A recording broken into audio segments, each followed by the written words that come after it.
That's what we should call this. This card should be like in the vein of terrible English foods. Like chin on a plate is what this card should be called. Because Tom Aspinall and Patty Pimblett both leave their chin way out there.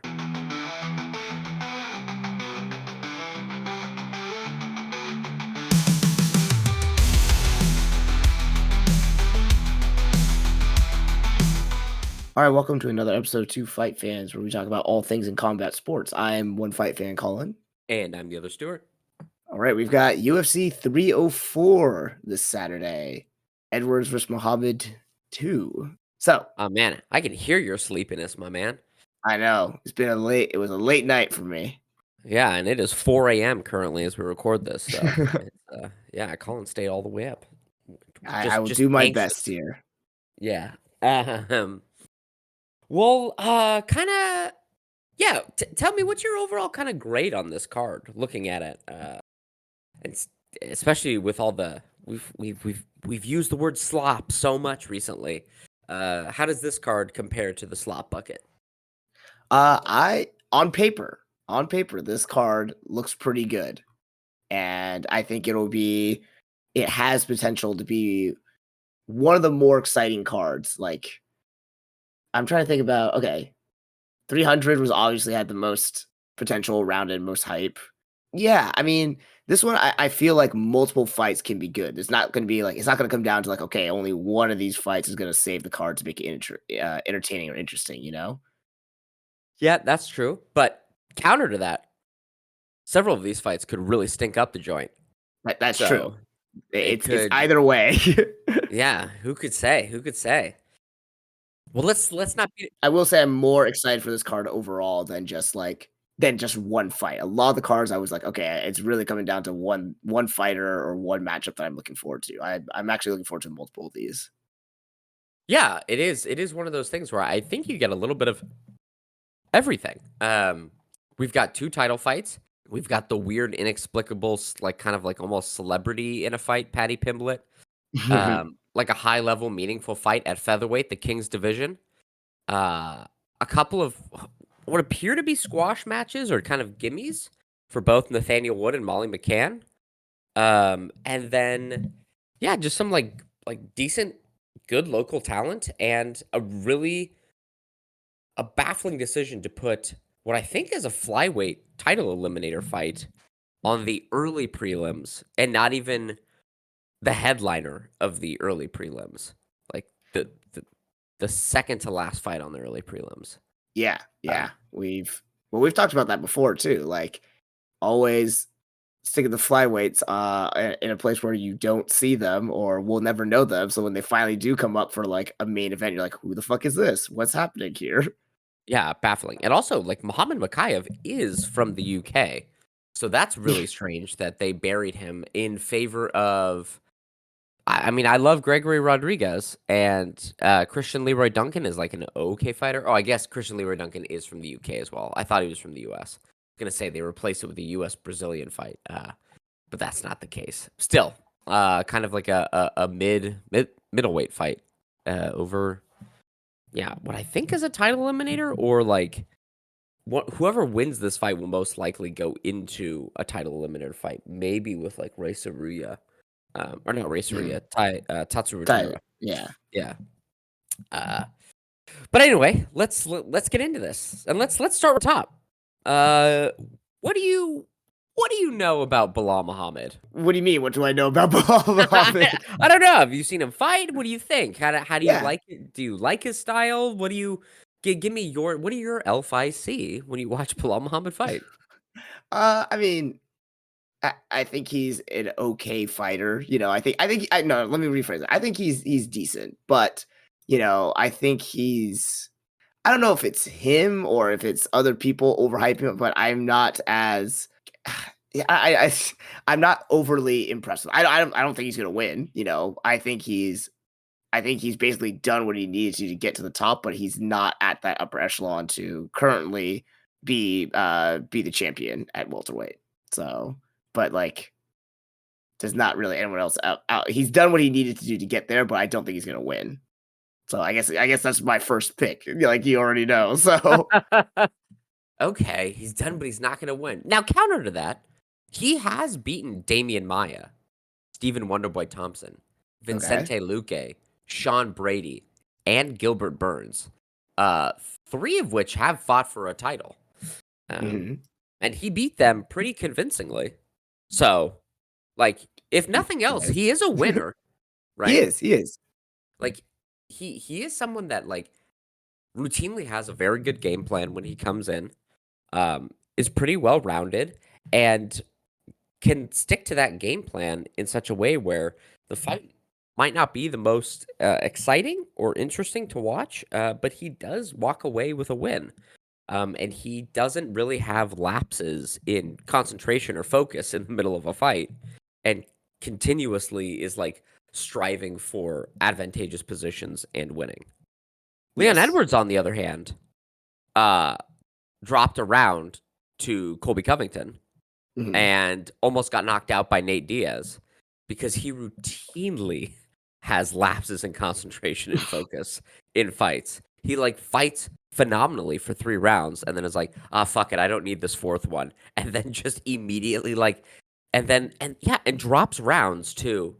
I mean, Colby Covington is shot as all hell, right? Like he can't be fighting in the UFC anymore. Nate Diaz shot to pieces. Like when they fought. And Leon Edwards let them both back into the fight. And that's something he routinely does. Mhm. Um, in his 5-round fight against Donald Cerrone, back when Donald Cerrone was fighting at welterweight. Also, Leon Edwards is huge. Leon Edwards like dropped around to Donald Cerrone.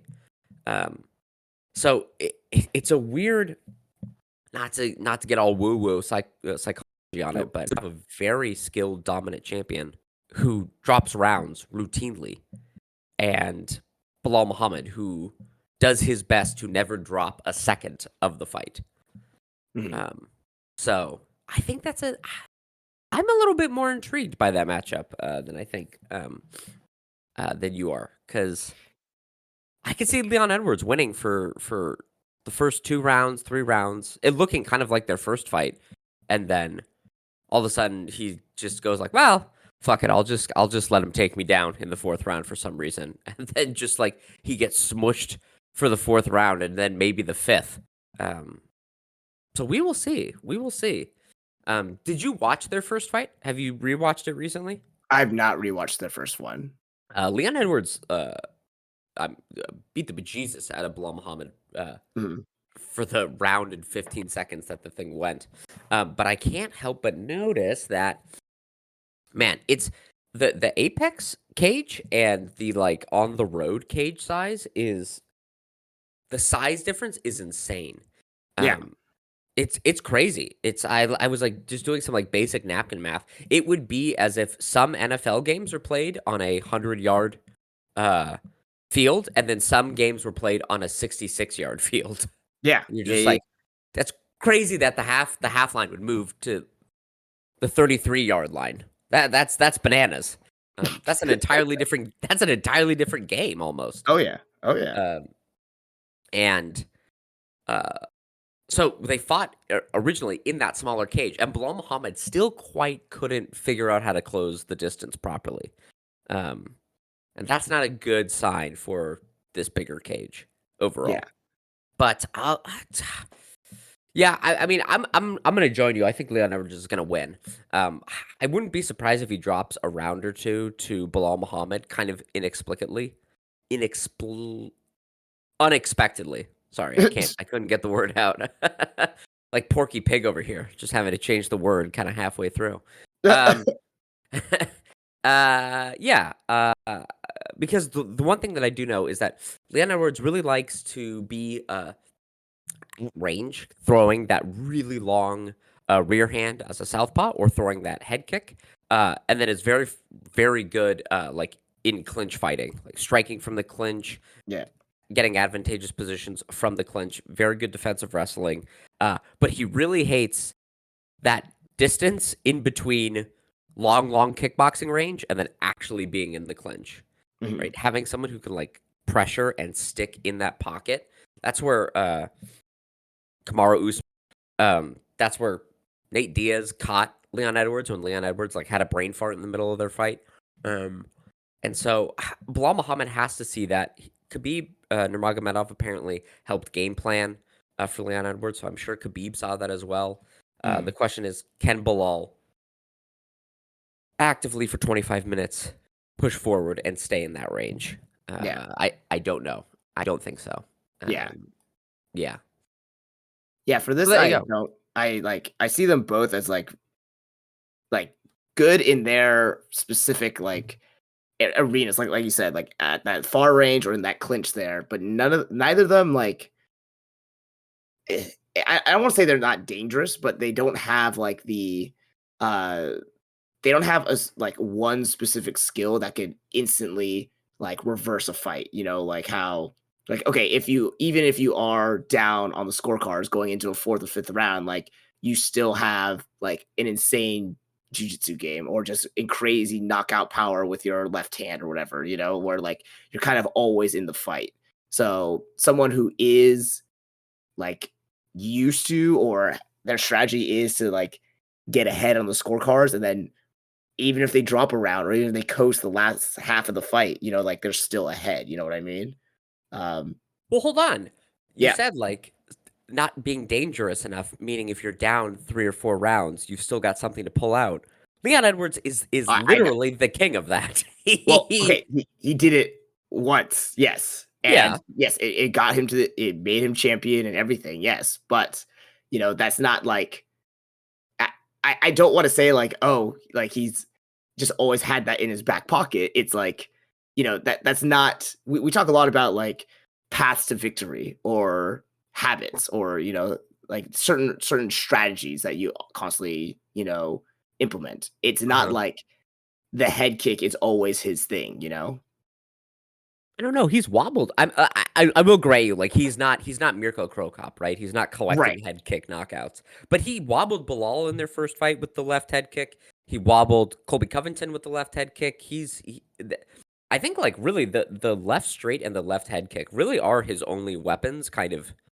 He has a decent jab, but those are his, like, the big 2 Mhm. weapons that he throws quite consistently in every fight. So I will disagree slightly. I do think like this is I think this is a really good case of like one fighter not being dangerous at all. Like Bilal Muhammad just is not a dangerous fighter.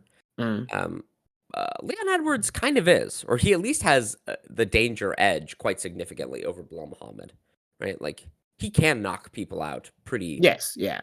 He Yeah, can for sure. yeah. He's But not. yeah, He's not Dustin Poirier or like Max Holloway or whatever, where right. they kind of have it always lurking. Yeah. Yeah. So, okay, tell me, what do you think then? How does this thing go? So yeah, like I said, I have Edwards for a decision. So I think Or it's gonna be like you said, he's gonna take at least the first 3 rounds. He'll maybe drop the fourth or fifth round, but he's gonna come away with the decision. yeah, I think so as well. I think so as well. I Leon decision as well. Yeah. One thing I will, I I wonder if he drops or has these mental lapses with Bilal Muhammad. One thing Bilal Muhammad does have that we like. I mean, there's a ton of things he has that I can't take away from him. Um, he's bigger than me. I can't take anything away from him. No. But like, he has pretty. Bilal Muhammad has pretty insane cardio. Yes. Yeah. And we had seen in now it was at elevation, but that Salt Lake City fight where he head kicked Kamaru Usman, cardio is something that I don't know. Like Leon Edwards doesn't necessarily struggle with it, but I think having an opponent that has superior cardio can give them more of an edge against. I mean, as always, but I think it's a little bit more like clear when Leon Mhm. Edwards is fighting someone who has a much better gas tank. It kind of deflates him a little bit. Um, yeah, he's kind of a weird. I don't want to call him a head case, but like he's a weird example of like a champion who like you can really like see their emotions kind of like on their sleeve or like where they are mentally in the fight. Um, so I do wonder if like Bilal Muhammad could just put a pace that like Leon Edwards doesn't like, and then it just forces a lot of the well, doesn't force, but it causes a lot more of those unforced errors later Mhm. in the fight. Uh, Okay. yeah. I don't know. We'll see. I'm slightly intrigued. This also could turn into a snooze fest, right? It could be Yes, Leon yes. Bilal Muhammad not able to close the distance. Leon Edwards just like skating around at range, like sniping him with left straights and head kicks. Bilal Muhammad always struggles against southpaws. I don't know if he's fixed that in the like year off he's had since he beat Gilbert Burns. It's kind of hard to fix something. I will also throw out the stat. The only person at welterweight or below to ever win a championship fight over the age of, or at 35 or over, is Tyron Woodley. Bilal Muhammad is 36, and Leon Mm. Edwards is 32. So, age is also not on Bilal Muhammad's side, but yeah, we will see. We will see. All right, this interim heavyweight title bout. Yes. Did you watch their first 15-second fight? Yeah, I did. Did you rewatch it recently? I watched it last week or something, whenever we actually Okay. talked about it. So yeah. Okay. And what were your takeaways from that first 15 seconds of that fight? I mean, okay. To me, I think in the initial 15 or whatever seconds it was, like Curtis Blades was having some more success, you know? Mm-hmm. I I didn't do any additional research though. I don't know how Tom Aspinall hurt himself though. Like it looked like he just kind of stepped back weird and just like Yeah. destroyed his own knee. Like it wasn't like from a kick or a trip or anything like that, right? No. It was not necessarily from a kick or a trip. Like, not a strike or any sort of contact made directly with his knee. Right. It was Yeah. more like him backing up and then like, oh, it hurts. Like, Yeah. okay. Yeah. Well, So, I mean, he Tom Aspinall threw, I think, like 2 or 3 low kicks, mm, and both of them, Curtis Blades caught him with a straight hand, directly to the face, as he was throwing that kick. So I'm sure that kind of like having 265 pounds throwing a kick and then being like pushed off balance backwards and then not wanting to fall, mhm, that might have led to the tweaking of the knee, but I don't know. yeah. um, but yeah, I honestly though, like, yes, Curtis Blades was getting the better of him in the initial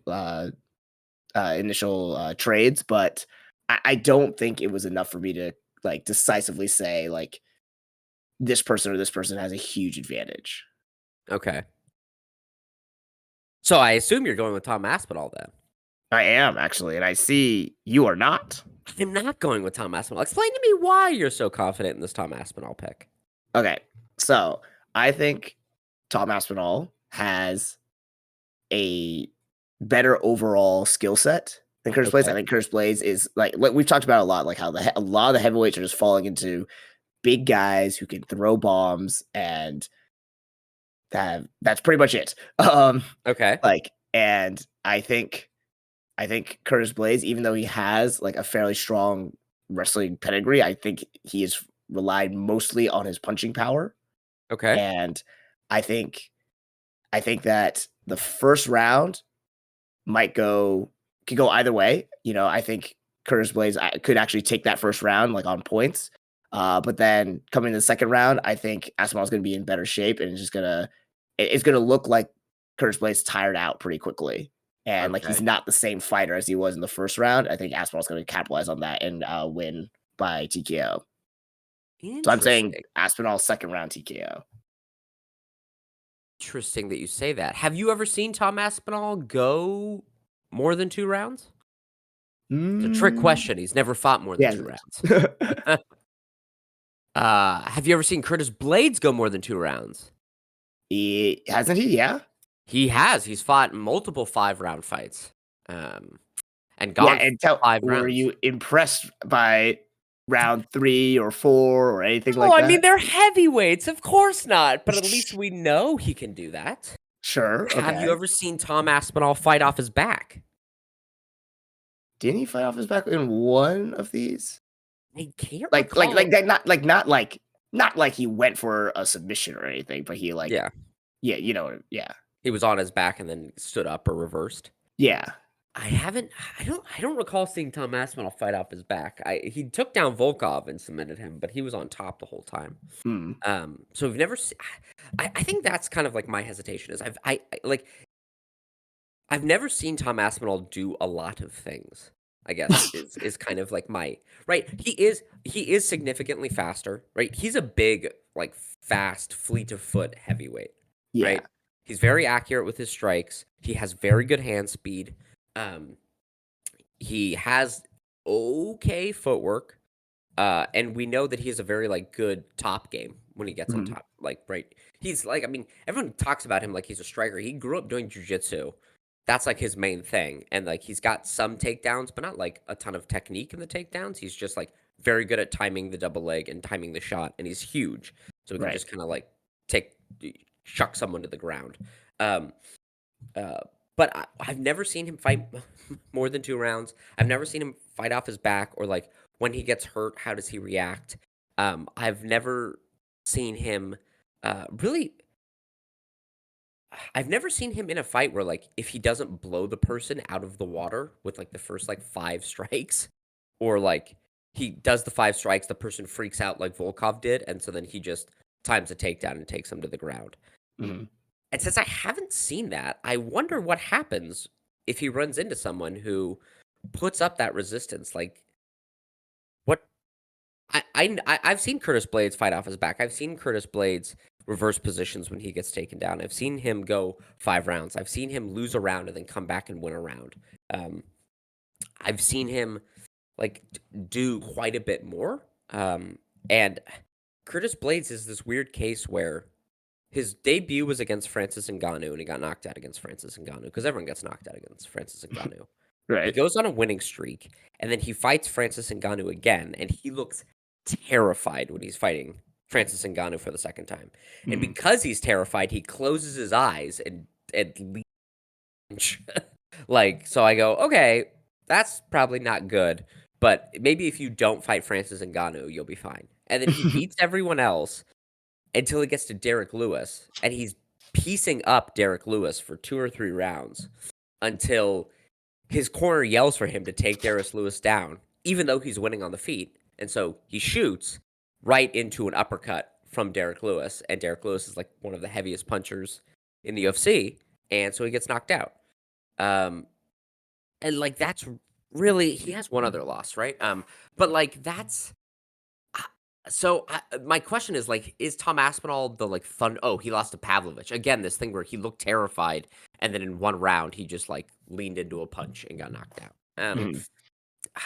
If he's not terrified, will he make those mistakes? And is Tom Aspinall as big a puncher as Derek Lewis, Ngannou, and Pavlovich? Mhm. Um, that's kind of my. Tom Aspinall might be good off his back. Tom Aspinall might have cardio for 5 rounds. Like I don't know. Yeah. Um, but I guess that's kind of what I'm banking on. It's just like I've seen Curtis Blades do these things before, and I haven't seen Tom Aspinall do them before.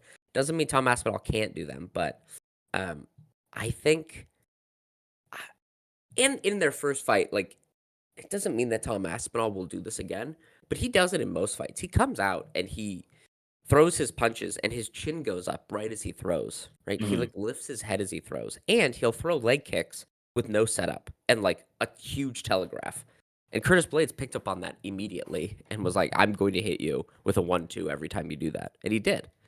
Um, so I wonder like what this will look like overall. Like I kind Mhm. of feel like maybe Tom Aspinall will get the first round, but if he doesn't blow Curtis Blades out of the water in the first round with a knockout, I think like Curtis Blades has shown the ability to lose the first round and then come back and win the second round and win the second round pretty dominantly. Um, I don't know if Tom Aspinall has that, or if like most heavyweights, as soon as things start going sideways, they go, "Whoa, I've never really experienced this before," Mhm. and they kind of freak out. Um, yeah. But on the other hand, Tom Aspinall has been soaking his hands in gasoline to harden them. So maybe that'll. Have you ever done something like that? I have never soaked any part of my body in gasoline. Oh, I didn't even purposefully think or about otherwise. about soaking other parts of your body to make them hard in gasoline. Yeah, That's interesting. Hmm. I'll get back to you next week on that. great. Um, Good yeah. for the science. Yeah, I do wonder if he'll get hand cancer later in his life. Oh, Um, the sacrifices we make to be great. yeah, yeah, yeah, yeah. Kind of a weird thing, right? Soaking the hands, but Yeah. yeah. So let me counter your counterpoint really quickly, just Ooh, okay, okay. based on what you were saying, Yeah. since we don't know what Tom Aspinall can do in these kind of situations where maybe he's off his back or, Mhm. beyond a round or two, Mhm. but you do know that Curtis Blades tends to freak out in certain situations, Yes. and not perform to his potential or not Yeah. stick with the game plan. Right on. Does that not give you concern about him fighting Tom Aspinall, who, just by looking at his record, seems to have, the same sort of results that, someone like, you know, a Derek Lewis or How dare a, you? you know, like Notice all Tom Aspinall like that. he I know you're super anti Derek Lewis, but Yeah. I'll just say Tom Aspinall gets the knockout win oftentimes. Now, maybe Yeah. it's not from one big punch like a Francis Ngannou or a Derek Lewis, but he's gained the results with I feel more technique and technical savvy. So, Yeah. like, Well, he you don't think that that might affect Curtis Blaze and just kind of literally have history repeat itself then? so the thing with the Francis Ngannou one is like or Curtis Blades had been knocked out by Francis Ngannou, Right, and right. then when he came back and fought him, he went, "Fuck!" I remember getting hit by that guy, and it sucked, and he freaked out. Right? Okay. The Derek Lewis one, he was confident and like he didn't freak out. His corner just gave him horrible advice and was like, "Go for a takedown," even after he'd been boxing up Derek Lewis. And then he, like, went in for a takedown, and, like, go back and watch that fight, you can hear them go, "Shoot!" Like, "Go for the takedown, get his legs," and right as they yell that, you can hear it in the audio, he immediately shoots, and Derek Lewis must have heard it too and went, "Well, fuck it, I'll throw this uppercut," and then he got him, and then the Pavlovich one, it looked again like he was frightened of Pavlovich, Pavlovich had, like, such a weird reputation as, like, this spooky, evil bad man, who could knock Mhm. anyone out, the thing is, Curtis Blades has fought Tom Aspinall before, and when he fought Yes. Tom Aspinall, like, didn't hit him in the head. Tom Aspinall threw, like, 3 leg kicks, and Curtis Blades countered every single one of them until Mhm. Tom's knee, like, went sideways. So I feel like, mentally, he's gotta be like, "Oh, I fought that guy. It wasn't that bad." Like, and I won, right? Like, he technically got the win over Tom Aspinall. It's a win on his record. So, uh I don't know. Like, I don't think he'll freak out, but who's to say, right? So much of it is, like, how mentally he'll go, but, like, the fact that he fought him before, barely got hit, and then, like, even if it was kind of like a, well, there's an asterisk next to that win, like, he has to go, "That wasn't so bad." It wasn't Francis Ngannou. Um, yeah. So I think but I don't know, right? Tom Aspinall might come out, hit him really hard once, and then Curtis Blades will go like, "Oh shit, I did not like that." But again, we've seen Curtis Blades get hit or like be at a disadvantageous position and then Yeah. come back and win the round. Okay. Okay. So I'm kind of relying on that. This might be too like trying to think about their psychology, and it might just be that Tom Aspinall comes out, he's like 70 times faster than Curtis Blades, and just like throws a 1, 2, 3, and Curtis Blades blocked the first two, and then the left hook knocks him out. Like that could Mhm. totally happen. Yeah. But I just like I've seen Curtis Blades have a methodical strategy for winning rounds and like going, okay, I'm going to be throwing straight punches and then I'm going to push the person back against the cage and then I'm going to shoot a double leg and then I'm going to work to take them down along the cage. Tom Aspinall implement kind of like a methodical game plan. He's just like, I'm wicked fast. Like I'm so much faster than these guys. I'm giant for being this fast, and so I'm just Mhm. going to like hit them a few times, and then if it looks like that they freak out, I'm going to shoot the double leg, and I'm just going to take them down really quick. Mhm. And that's about it. Like that's as much of a game plan as I've seen.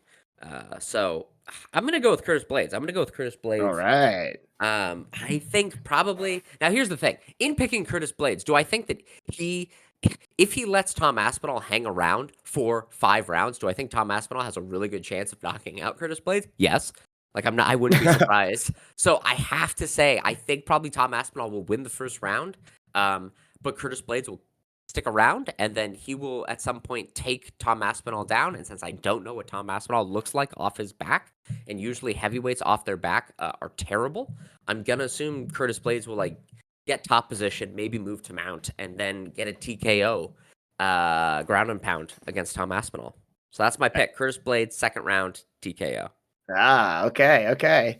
Yeah, so we're opposites here. I like it. Yeah. And what do you think? Yeah, I said like Tom Aspinall, second round TKO. I think he's gonna. I think it's kind of literally the opposite of what you're saying. I think he may drop that first round, and then No just in the way. second round, I think he's just gonna outpace Curtis Blades. And he's gonna use that speed and use that technical savvy to kind of piece him up. Just because he's, I have faith that he is gonna be in better shape for this. Dude, if Tom Aspinall drops the first round, but then comes back to win by finish in the second round, I will watch Roadhouse like 5 times in a row for you. Like that, Fantastic. yeah, You, that's you all heard it. You heard it. I can't imagine Tom Aspinall dropping the first round. That Mhm. that seems crazy to me. I think if anything, I mean the first round is where he wins most of his fights, and I think that's the best round he has to take out Curtis Blades. Come Mhm. out when he's like they're both cold, right, and just like throw throw wicked fast hands and knock out Curtis Blades, who will be kind of stunned by his speed. Um, Mhm. yeah. Alrighty. So those are the top two. Yeah. Uh, now we got to talk about this fucking fight: Yep. Yep. King Green versus Patty the Batty Pimblett. Hmm. Lay it on me, Colin. I'll be quiet for a little bit. You explain to me what this fight is even going to look like. Why Patty Pimblett is only a 105 underdog against That's King pretty Green. surprising. I think it's literally just the location. Like I think that's all. I think he just has the crowd or the hometown advantage or home country advantage, whatever you want to fucking call it. But um we talked about this very briefly a few weeks or maybe a month ago when I did my mini book report on Patty Pimblett. And yeah, I had agreed with you. Like, yes, he is definitely overhyped. You know, he leaves himself very susceptible to things like, he walks straight in, hands low, chin up, and Bobby King Green. Are we just calling him King Green now? Is that His just name is legally King Green. all right? So and we've seen King just, you know, Uh-huh. he has the speed and kind of the crazy style where he kind of hits from random angles and can really piece up. It can really put Patty Pimblett in for a rude awakening. Hmm. This could definitely be the first like derailing of the Patty Pimblett hype train or whatever. Hmm. However, Jesus, don't do it. King Green has been susceptible to the what, like I said before, the one punch that Patty Pimblett seems to know how to throw, which are like a hook, And I think Yeah. most of King Green's knockdowns and knockout losses have been to that hook, and that just happens to be the one punch that Patty Pimblett has found success with on the feet. So Hey. theoretically, literally, Patty Pimblett has a puncher's chance. So, Okay. Yeah. I guess I'll agree to that. Sorta. okay, okay. Well, you tell me, what do you think then? I see what you've written, but I want to know. I don't know if this is where you I want to know if this is coming from a neutral position or just your outright hate for Patty Pimblett. It's really weird. I don't hate Patty Pimblett that much. I've been listening to like some of his interviews. He's kind of a charming guy. That's Um, what I said. Yes. Yes. like Yes. I was like, yeah. "Oh, I like you." Yeah, he's kind of charming. He's just not a good fighter, Yeah. is the Yeah. issue. Okay, Um, okay. okay, so what are the three things Patty has? Patty is very large, right? He's huge for. Have you seen the pictures of him like in January compared to now? Yeah, when he's, like, not in fighting shape. Dude, yeah, he Ricky Hattons. He balloons Yeah. up. Oh, yeah, yeah, yeah. He is this generation's Ricky Hatton for sure. Without, Yeah. hopefully without the drugs and, like, I other mean, come on issues. now. If you're gonna live in Liverpool, you need something to help you get through the day. Oh, Um, jeez. uh, so he's huge, right? He's giant for this weight class. He's a decent submission grappler and a very good back taker. Yeah. Uh, that's That's it, right? Like, that's it. He's huge, and so, but he doesn't really have takedowns. He doesn't have trips. He will kind of just sell out and dive on a single leg and then kind of wrestle from his knees to get to get the fight to the ground. He just uses Um his weight to get people down. yeah, Yeah. he doesn't really have any sort of, like, chain wrestling that I can see, right? He doesn't, like, shoot for the single leg, and then when somebody defends that, he, like, goes up to a rear waist cinch and then, like, tries to trip, and then if they move from that, he goes back into clinch or then shoots back down on the legs. Like, he doesn't have in the way that, Islam Makhachev or some of the grapplers that have taken, King Green down he doesn't have, like, a series of attacks, takedown attacks that will eventually kind of wear out King Green's defense. Because King Green has a very good first line takedown defense. He's Okay. very fast twitch. He can get his hips away. And so he can like stop the first shot. So you need something else. Uh, and Patty Pimblett leaves his chin out there. Like, oh, that's what we should call this. This card should be like in the vein of terrible English foods. Like chin on a plate is what this card should be called. Because Tom Aspinall and Patty Pimblett both leave their chin way out there to Mhm. be taken advantage of. And King Green has wicked fast hands, is very accurate, and hits hard. It has Yeah, knockouts. yeah, yeah.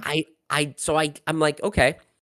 Patty Pimblett does not have any chain wrestling to speak of, and we know King Green doesn't get taken down usually from the first shot. You have to have a chain of attacks to take him down. King able to throw a lot of combinations, and you need to be. Usually, his knockouts come from people who've gotten in like a firefight with him, or like in the Jalen Turner case, have really savvy straight punching, which Patty Pimblett, as you've said, does not. He's just hook man. Um, so like how does what is Patty Pimblett's path to victory? Mhm. Right? Like he doesn't have one. Like it doesn't exist. And so I'm like King Green has got to smoke him, right? Patty Pimblett has to come out. He'll throw combinations. King Green will slip most of them and then come back with a 1-2. And like I, uh, I think Patty has a pretty decent chin, but I don't think if he just eats a bunch of 1-2s in the first round from King Green that he's not going to get knocked out. Mhm. And so I think it's a first round TKO or KO from Oh, King Green. Like yeah. it's got to be. I don't. What how what can Patty do to win?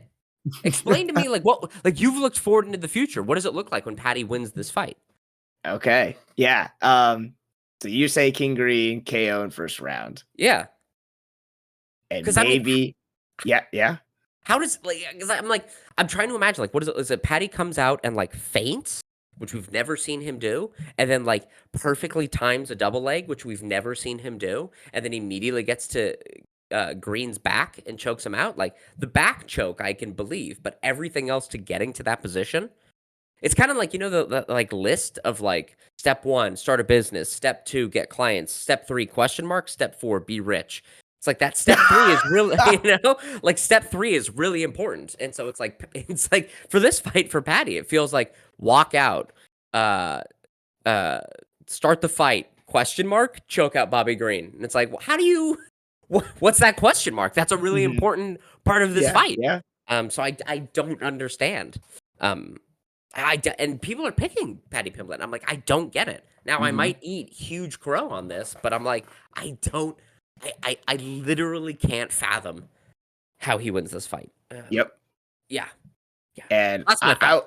I I was right there with you about a month ago, What? and now I don't. How? How? so, I am actually gonna pick Patty Pimblett for this fight. 1, Hey. because it's funny, but 2 but 2, every now and then, a fighter comes to a crossroads in their career or their development where they suddenly take a leap forward, and not necessarily was like some of it is skill, some of it is heart or whatever, but there's something that where they come into a certain fight and it can mark either the beginnings of something that changes them as a fighter forever, or just kind of keeps them doing the same shit. And something about this fight for some reason, maybe it's the combination of the fact that, this is technically the last fight on Paddy Pimblett's contract, or second to last, something like it's one of his last fights here. And he's like, people have been saying, well, are you going to sign a new one? What's going to happen? And like, just the timing of that. Also, the fact that he seems to be coming in like more in shape, or like just more like focused and dedicated. And he is kind of fighting with like a chip off his shoulder, because some of the things that he said in the ring, he was hyper criticized for, and like basically people calling him out on certain things. Like I think this has just a unique concoction for him to actually show something a little bit more, show something a little bit new. Now, I'm not going to say he's going to be like a radically evolved technical fighter now, but I could see him using his size to kind of, close the distance a bit, cut off, and eventually maybe pin against the cage, and maybe not like get a huge takedown, but rough up King Green enough that he starts to slow down, where it starts to become his path to victory, where it's not pretty, but he just like kind of dirty boxes against the cage there. And towards the end of the second or third round does get a takedown, and maybe won't get, the choke, but he's able to kind of just bully him down or use his weight to stay on top and just kind of hold him down. So I don't think it will be like a huge, exciting, thorough fanfare, but I think he will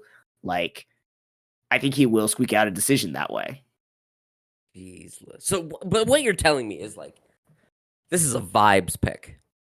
You're vibing that like something will change in Paddy's game. Deep in my loins, yes. Yeah, it's just a vibes pick, just a plum pick. I can't. I refuse to believe it. I can't.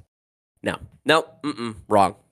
Pick differently. That can't be right. All right. Yeah, no. It can't be right. I know. Okay. I know it can't be right, but if it is. If it is, I know. If it is, like, dude, it'll hurt. It'll hurt if you're right. It'll hurt. If I call that perfectly again. Yeah, I'm gonna be watching Roadhouse like 70 times in a row. No, I can't believe it. I can't. I know. I was the reason I stopped writing all my picks on this was because I literally came to that conclusion. I was like, I can't believe this is what I'm concluding. I need to sleep on this. I can't believe that. It doesn't make sense. It doesn't make sense to me. I can't. I can't see Paddy Pimblett fighting Tony Ferguson's mummy and then like gassing out in a 3-round fight against him and think that King Green, who put on like a pretty serious pace against Jim Miller, won't be able to gas out Paddy Pimblett as well. Right. I don't know. No, there's no. It's gonna be King Green. I can't I'm trying to manifest it because I unless Paddy Pimblett comes out and is like you said, radically reformed and totally changed. But the game that he has that we've seen to date shows nothing that I think should pose much difficulty against King Green. Right. Yeah. All right. Wow. We're more we're not as aligned this card as we usually are. Yeah. So we decided we were gonna pick the top 3 fights, and then we were gonna do 2 wild card picks or like 2 other fight picks. What are your 2 other fights? So my other 2 fights are gonna be Arnold Allen versus Giga Chikadze and Muhammad Mokaev versus Mano Cape. Is that all right? Yeah. So let me jump in really quick because I also have Arnold Allen and Giga Chikadze. But just going down this main card, I'm gonna pick the Christian Leroy Duncan, Gregory Rodriguez fight. Okay. Have you seen either of these guys fight? No. And why do you say Hobocop here? So his nickname is RoboCop. Right? Okay. It's Gregory RoboCop Rodriguez. But in Portuguese, if there's an R at the beginning of the name, it becomes an H sound, right? Like, so it's Yeah. Hoist Gracie, Henner Gracie, right? It's not Royce or Renner. And Gregory Rodriguez, when he says RoboCop, he goes, "I am HoboCop," and he is HoboCop. um, yeah, a great nickname. A Great. great nickname. Yeah. Love it. Love it. So I am going to pick HoboCop in this Okay. fight. Christian Tell me Leroy. why you're picking Hobocop. Yeah. So Christian Leroy Duncan is a pretty fun fighter, really tall. I mean, 6'2", kind of lanky for middleweight. Kind of throws a bunch of like wacky techniques, spinning shit, jumping flying knees, um, but isn't very like defensively savvy and doesn't like to be pressured. Hobocop, very good at pressuring. He is kind of like a knockoff version of like what Paulo Costa used to be, right? Just like tank damage, walk forward, beat people up, go to the body, go to the head, and just kind of smash people with pressure. Since we've seen Leroy Duncan kind of wilt under pressure in the past and not have any takedown defense to speak of, I think Hobocop will press forward, be able to. I mean, he might just get nuked instantly, but I think he can probably tank the damage, kind of wilt Leroy Duncan, and if he needs to, probably just grab him. They'll probably run into a clinch at some point accidentally, and then Hobocop has definitely better grappling than Leroy Duncan. He might be able to take him down and then just smash him there. And so this is, again, kind of more of a vibes pick, but both of these guys are so chaotic and like not as good as you'd want a UFC fighter. So you kind of just have to go, well, Leroy Duncan does have a ton of offense, but if his offense doesn't destroy the other person, he doesn't have any sort of methodical game planning. He doesn't have any ability to like fight in different areas. And we've seen Gregory Rodriguez be able to like lose 2 rounds and then come back for a 3rd round finish. And so I'm going, well, it's probably Hobocop then. And yeah, so Hobocop, probably by decision. Okay. All right. All right. Yeah. So that's yeah, and then I get to say Hobocop more. That's awesome. Yeah. Yeah. Yeah. It's great. It's a great nickname. All right. Well, tell me about I'm just surprised you decided to pick out of all of these fights, the one middleweight fight. You know it, man. You know it. And I like Gregory Rodriguez.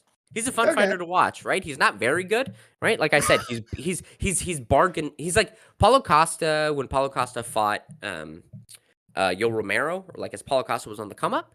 He's bargain bin, right? He's the Kroger version of that Paulo Costa. He's Kirkland brand Paulo Costa, and I like that. Okay. That's what I'm into. Brand. Yeah, it's good. It gets the job done. Yeah. Yeah. Yeah. Yeah. And yeah, well, and also like these other fights, like they're pretty interesting. But like, I would always pick like Nate Wood, but he's a like minus 500 favorite. I think Molly McCannell probably would, but she's like a minus 400 favorite. Of a mismatch. And this Yeah. one's pretty close, and so I'm like, I'll go with the middleweight fight. But anyway, tell me about Giga Chikadze. What? Just How him? does? Yeah, just him. How does his game work? I don't understand it.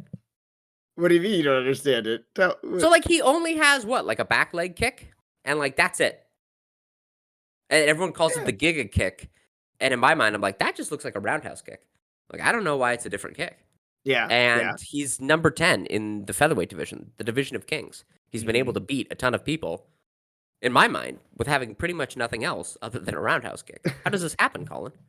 I mean, featherweight, like we talked about before, featherweight is kind of turning into this, like it is a division of king. I still think it's one of the most skilled divisions, but we also have this weird thing where like really big fuckers are coming down to featherweight inexplicably. I don't know how they're getting there. So like if you've got cardio, if you've got speed, like you can kind of outpoint them, or you can survive off of one strike if you can get it and like get back out. It's like this weird thing which lightweight used to be, where you have like a lot of people with skill, but also a lot of people cutting down because they couldn't deal with the size up in welterweight or heavier.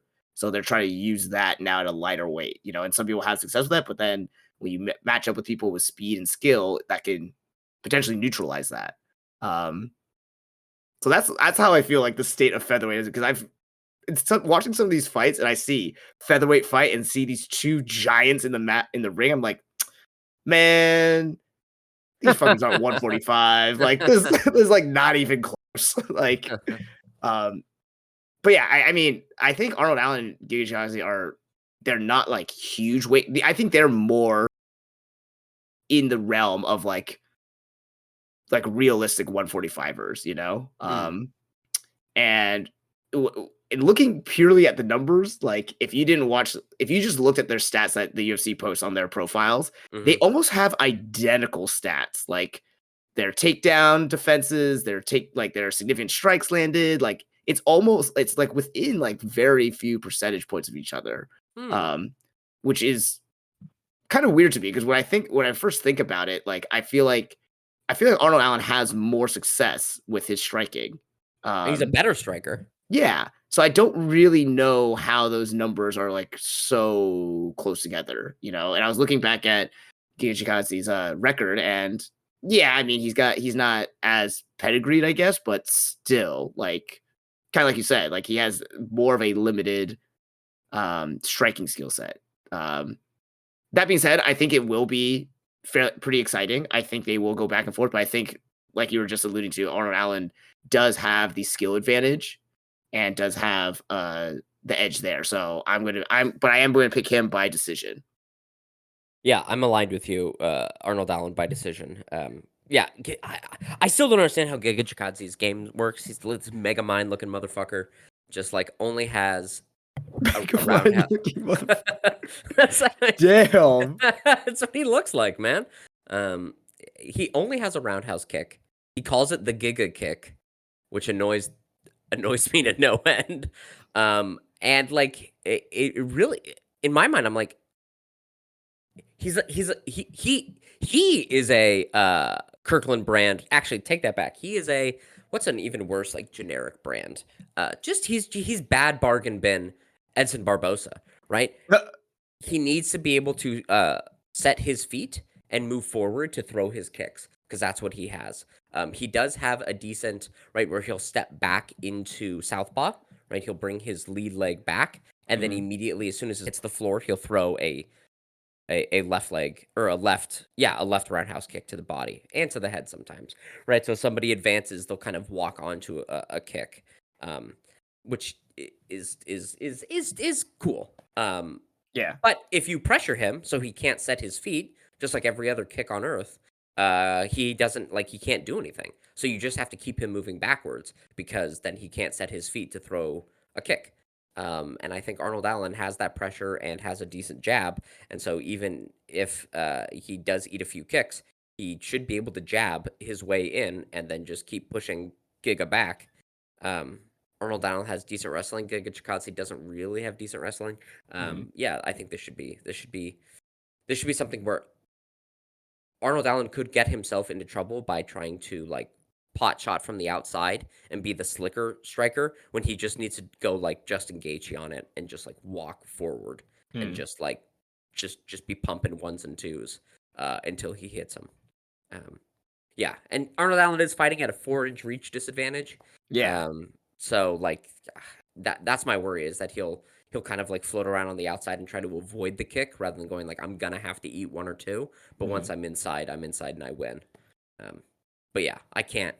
Dude, if Giga Chikadze wins, I'm gonna be up. This is a fight card really where like if certain people win, you shouldn't be a fan like this, right? Like you shouldn't get emotionally invested in like who wins. You should just go like I just want to see good technique and a good fight, and I just want to see like something cool in watching this. You shouldn't go like, oh man, I really hope this one person wins because you'll get your heart broken. And I've learned that many times before. And this isn't like my heart won't be broken, but if Patty Pimblett and Giga Chikadze win, I'm going to be so upset. I'm going to give myself indigestion. Like it's gonna be terrible. Yeah. Uh, but yeah, I'm right there with you. Arnold Allen by decision. Yeah. All right, tell me about Muhammad Makayev and Manal Cape. Yeah.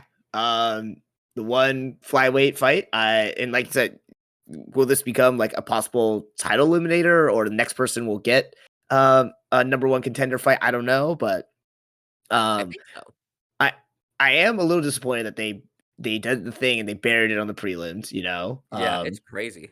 because I think either one of these guys could become like more of a, I don't want to say household name, but more talked about in the flyweight division. Right now, the flyweights need people to be talked about. They need some rising stars. They need some people who are exciting and like Mhm. you can talk them up to help build a card around or have them be higher up on a card. I think both these guys with their skills, like they could be one of those people.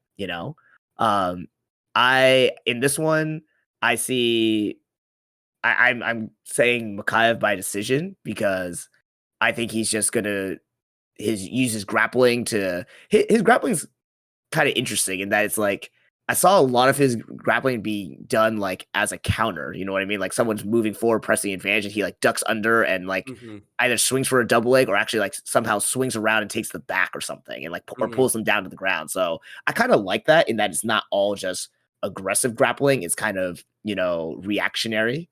Mhm. So and I think with Mano Cape's his aggression, his forward motion, I think that could play into Makayev's hand a little bit. So, and I think it's going to be again, like you said before.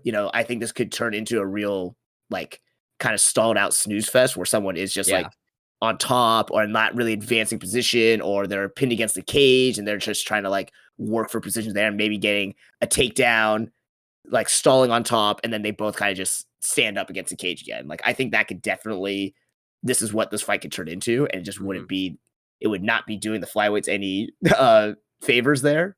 Yeah. But I do think Makayev has enough savvy in the grappling department to kind of neutralize or at least end up on top of Mano Cape and just kind of cruise to a decision that way. Yeah, I mean, I think cruise to a decision is, like, what this fight screams.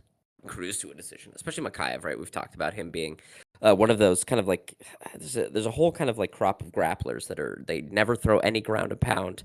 They only hunt for Yeah. submissions, and so it ends up being this thing where, like, they get on top and you're like, "You have 5 minutes now to throw a single strike," and they refuse to throw a strike. And so it just ends up being this thing where it's just a controlled grappling match, which is not very exciting. Makayev seems terrified of throwing hands. Mm. Manal Cape hits very hard and can throw hands, but Manal Cape also has donkey brains and will not throw hands sometimes, right? He'll just Yep. stand there and be like, I'm just going to try to counter you. So, yeah, this could be a really bad fight. Yeah. Yeah. So hopefully it's not. But I think if Makayev wins, it will be, and if Cape wins, it'll be a knockout. Mm. But yeah, that's kind of the way I see it. It's like either Manal Cape is going to come out and throw hands aggressively, in which case he should be able to knock out Makayev, or Makayev will just take him down each time, get on top, but then not be able to do anything. Yeah. Yeah. I Yeah, see that happening more so. yeah. I think it'd be interesting if Makayev wins to have him fight either Ray Soria or Tatsuro Taira. Probably Tatsuro Taira because they're closer in the rankings. Yeah. But like have him fight another grappler who might be able to counter some of his like smothering top control. Yeah, yeah. I think that would be an interesting and fun fight. Yeah. Yeah. A couple other shout outs on this card. Yeah. In the featured prelim, Nathaniel Wood. Have you seen Nathaniel Wood fight? No, I have not. He's phenomenal. Watch him. Okay. Watch this fight. It is a squash match. I don't know why they've given him Daniel Pineda. 38? He's pretty old. Nathaniel Wood is really good. He did lose his last fight, but that's because it was against was it Muhammad Naimov? Yeah. I think. Muhammad Naimov just like cheated endlessly in their fight, and it was an Abu Dhabi, and the ref did nothing. And so I think Nathaniel Wood just got like fouled a bunch of times. There was fence grabbing. It was terrible. Anyway, Nathaniel Wood, very good, very slick kicker, very good at like chopping people down to the legs, and then as soon Mm. as they like pull their leg back or do something, he'll feint the leg kick and then go upstairs. And he's got really slick boxing. Love Nathaniel Wood. This is a squash match, which is kind of sad because he could be fighting someone a little closer to like actual, contender status.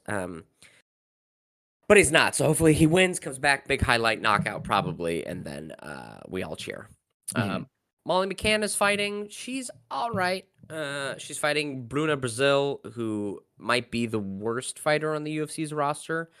We at least have one person. It's either Bruna Brazil or Shauna Bannon is the worst fighter on the UFC roster, Oh, and they are both on this card. So, um, yeah. So you can watch Molly McCann squash Bruna Brazil. Fun, I guess. Kind of. Um, Jake Hadley is pretty good. He's fighting Collin Loughran. So that's a fun like Ireland versus England fight. Collin Loughran is out of I think Conor McGregor's gym. And he's got some hype behind him. I think both of these guys were Cage Warriors champions. Mhm. At I think like one of them came to the UFC and then the other one won Cage Warriors champion, or they were in different weight classes. But yeah, this should be a fun fight. Who cares about light heavyweight? And then lastly, Oban Elliott, the Welsh gangster. Is he a good fighter? Meh, no, but like go Wales. And the Welsh gangster is a dope nickname, so I hope he wins. Um, Fair, yeah, fair. but overall a good card, right? Because like, what do we Yeah. got? Like on the early prelims, you at least have Muhammad Mokaev and Manal Cape. You've got the Welsh gangster. Cool. I guess there's a heavyweight fight if you like heavyweight slop. Then in the normal prelims, Nathaniel Wood, Molly McCann in squash matches, so we get big highlights from them. And then yeah, the main card. I like overall the main card. Every one of these fights is pretty decent. The worst one is the King Green Paddy Pimblett fight. Yep. And it has the most potential to have me cheering or crying. So that'll be fun. Yeah. Yeah. All right. Well, this has been two fight fans. This is like, Yep. look at us. We're like excited. We're not complaining about the card. This is we had a lot of stuff to talk about. This is fun. Next time we You do it, literally talked about how this card can make you cry and yeah, question everything. yeah, that's great. Thing that like has potential to do something, right? It's better than like watching an Apex card and being like, none of these fights do anything. Like I will not be upset. I will not be entertained. I will not be I'll just sit there and go like, all right, that was that. Right? This is like going to a steakhouse and you're like, in the back, there's a chef who cooks the world's greatest steak, or there's someone in the back who only cooks well done steaks. And we're not going to tell you who's going to prepare your steak for you. So you're like, oh man, it could be amazing, or I could be heartbroken, right? As opposed to going to like McDonald's and being like, yep, this tastes like McDonald's. I knew it would. The end. Yeah. Well, great. This has been Two Fight Fans podcast. I'm one Fight Fan Stuart. I'm the other Colin. And join us next time where we see who picked right. Probably me, because Curtis Blades and King Green will definitely win. Is the next fight card the one where it's just a bunch of old men getting beat up in Abu Dhabi? Yes. I think it is. Yeah. Yep. So that's gonna be a little bit more of a somber note. We'll probably have a funeral for Tony Ferguson. Yeah. All right, everybody. Bye bye. All right.